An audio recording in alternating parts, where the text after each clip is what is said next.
All right, guys, welcome to Calorie Blasters. Today we're going to be talking about what you can do to burn calories and to basically get into shape and look your best, look like the person that you want to look like, your ideal body type. And so, in order to reach that point, there are a lot of channels out there devoted to strategies that you can use in the gym. I'm this channel is mainly talking about things that you can do in terms of how you eat, how you think about food, and so a lot of the problems that people have stem from how they think about food and how they eat food. So just to give you a little bit of background about me, when I was in my 20s, I was well over 290 pounds. I'm 5'8". And now I'm in my 30s now. I'm about 180 pounds, and so I've lost quite a bit of weight. I tried everything when I was in my later 20s, early 30s to try to lose weight. I went to the gym. I had trainers. I had 3 or 4 trainers. I was in the gym constantly, and it wasn't until actually I stopped going to the gym that I started getting into started losing weight and started getting into shape. And one of the things that helped me to do that was just having a sort of a set routine when it comes to food. And so, a lot of people they go to the gym, they're hitting the gym, they're on their purpose in terms of the exercise routine, making sure that they get in the gym to get the to lift weights or do aerobics or whatnot. The thing that people are often missing though from the equation is the food. It's the food game that people are losing, and the reason people are losing the food game is because people go and eat they'll eat a pizza or they'll eat a lot of protein, thinking that it's healthy, and they consume 1,000 calories, and then they get to the gym, and there's no way they can burn all that. When they think about when they get to the gym, they lift some weights, and then they go home. They fail to put the aerobics in, so they're not really burning the calories that they're consuming. So what people often find, and I found this as well, when you start working out in the gym, you actually gain weight to begin with, all right? Because you're getting obviously getting some muscle, but you're also eating more too because you're expending more energy. So that's going to make you hungrier, right? So for me personally, it wasn't until I left the gym that I started to get into shape and start to feel more empowered and have more control over my appetite. And the way I look at it is like this. A lot of people, and where a lot of people get messed up is, right now it's evening here. And so this would be a time when most people would come back home, spend a long day, and the day, it's not, life is hard, it's stressful. And what a lot of people do is they use food as a coping mechanism. So the first rule in terms of getting those calories down and controlling how much you eat, because when you control how much you eat, and if you can work out and can have the self-discipline to control what you eat, then of course you're going to lose weight quickly. But that's often not the case. So the first step is controlling how much you eat, and so controlling your calorie intake. And you do that. You control your calorie intake by looking at eating, and this is what works for me. I look at eating as a chore, not a coping mechanism. All right, because and this, there are a lot of things to sort of unpack in this. How do you get to the point where you look at eating as a chore? Well, for me, when I sit down to eat, the first thing I do is when I look at the things I'm going to eat, I look at the amount of calories in the amount of fat in the food that I'm going to eat. And I think about it, is it worth it? Is it worth eating that? And oftentimes, now, of course, what a lot of people do is they wait. They say, okay, look, okay, all right, wake up. It's morning time. I have a lot of self-discipline. I'm not going to eat that much for breakfast. And maybe, around lunchtime, maybe a little bit more, and then a little bit. And then come dinner time, they're really, really hungry. You have and then they eat a lot. They can't control it anymore. So for me, why do I see eating as a chore? I basically plan out my eating, what I'm going to eat, and not only plan out what I'm going to eat in terms of the calories and the amount of fat, but I also plan in terms of I try to eat before I feel hungry. All right. So this really helped me lose a lot of weight because uh, if I'm, say I wake up in the morning and I say to myself, I'm going to have a salad. Okay. And then I know I need to eat 4 or 5 hours later. So for lunch, uh, you know, uh, before I start feeling hungry, I'm going to have some oats or something like that.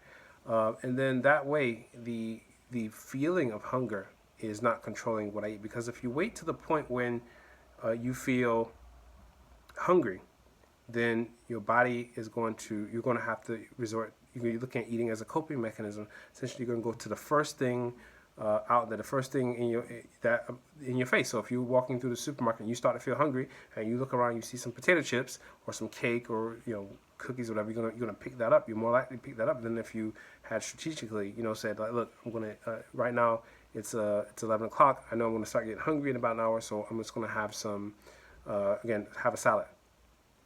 Okay, I'm gonna have a salad. So then 12 o'clock comes, 12:30, you don't feel hungry. So you have more self discipline and self control in the long run. So this is unpacking. This is sort of thinking about eating as a chore, and in that you are actually planning out what you're going to eat and when you eat, so that eating doesn't affect it doesn't the hunger doesn't force you or make you eat things that you shouldn't eat or do have any regrets about what you're eating. All right, so in terms of eating being a coping mechanism, this has a lot to do with life. So a lot of people, the main issue is that when they when they've gone to work, a lot of people are not happy in their current situation. This was the case for me as well. I found that, of course, when I was in my 20s, that was the time when I was at university, or the time when I was just started working, so lots of stressors there. So eating was a coping mechanism for me. It was a way for me to feel happy. And obviously, there's a lot of science behind this, like eating it releases certain chemicals in the brain that make you feel good. So the thing you want to do is, and this is sort of this is another part of this channel, is you really have to get attuned with your purpose in life, because your purpose in life will help you to get over the craving for food or using food as a coping mechanism. So if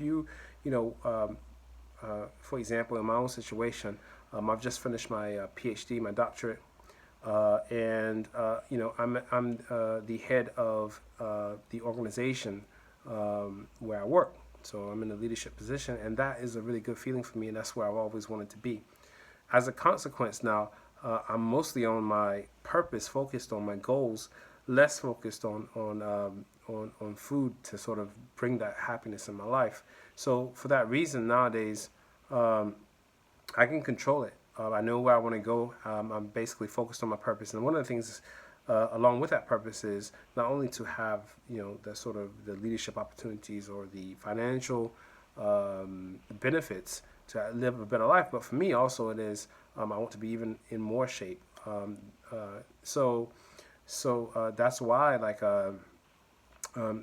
that's why. So being on one's purpose enables one to have the ability to control oneself, and also the ability to, particularly when it comes to eating food, to not see food as a coping mechanism to make up for the fact that things aren't going one's way in one's life. So if you find yourself in a situation where you feel like, wow, at the end of the day, like, life is hard. I need to have a drink. I need to have a beer. I need to eat, because that'll make me feel better. Well, just think about it like this. If you're doing something in your life right now for 8 hours a day and you don't feel comfortable, you don't feel happy doing that, and the only happiness you get is from eating for, say, 10, 15, 20 minutes or 30 minutes, however long it takes to finish eating, and only that small period of time makes you happy, then obviously if something has to change, and by the way, if whatever it is that you're eating is causing you to gain lots of weight, then obviously the thing that needs to change is the focus that you have in this life. I mean, the what you focus on the majority of your time, that needs to change. So this obviously means looking at other opportunities, maybe another career, maybe better friends, maybe maybe this is a relationship that's the issue that you're in right now. So there are lots of factors that go into this that make people, because make people, generally speaking, move from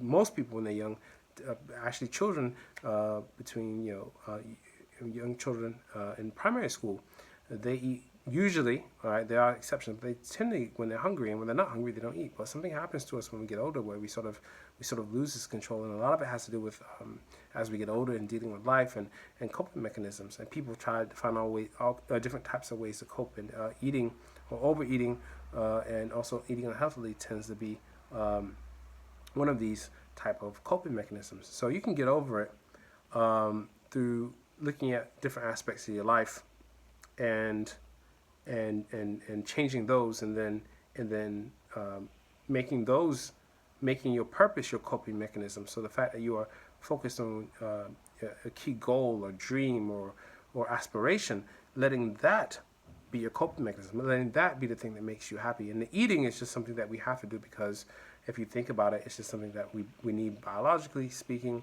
It doesn't necessarily have to be a pizza. It doesn't necessarily have to be Coca-Cola. It doesn't necessarily have to be a beer. It just needs to be something that provides you with nutrition. And obviously, if that's the case, you want to choose something that's the most optimal in terms of providing nutrition for you. So the key takeaway point from this video is that eating is not a coping mechanism. We just eat because we have to. See eating as a chore. Basically, plan out what you're going to eat.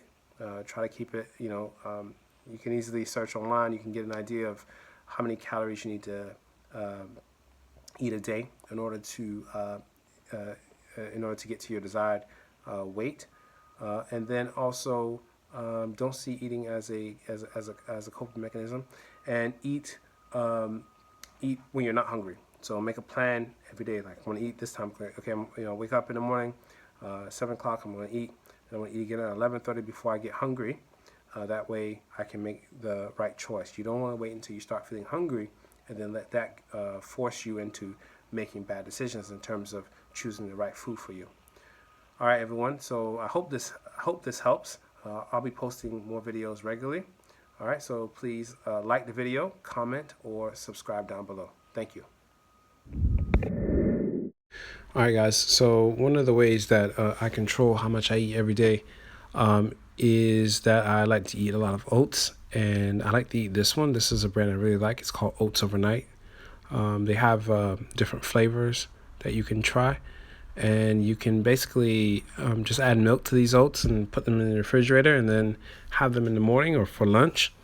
And the good thing is, once you eat these oats, you don't really feel that hungry afterwards, so it can help you to control the craving, and it's just sort of a good sort of routine to develop. So basically, you just train yourself and train your mindset to understand that, when you're eating, basically this is something that you have to do to sort of help your body to recover. It's not something that you do to feel good necessarily. But oats overnight is really good. It tastes good, and definitely something you should check out. So in the video description and also down below, I have a link to where you can purchase some of these oats if you're ready to sort of start this path toward having a better body and being more fit. All right, so thank you.